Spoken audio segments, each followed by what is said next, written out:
How to delete a contact on iPhone. To get started, first of all go ahead and open up the phone application on your device.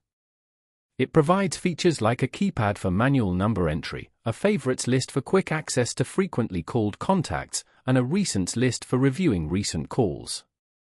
This is your iPhone keypad.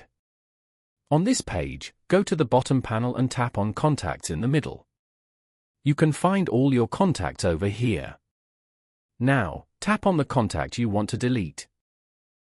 Here, you can view and edit this contact information.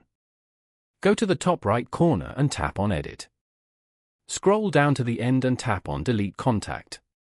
Tap on Delete Contact again to confirm.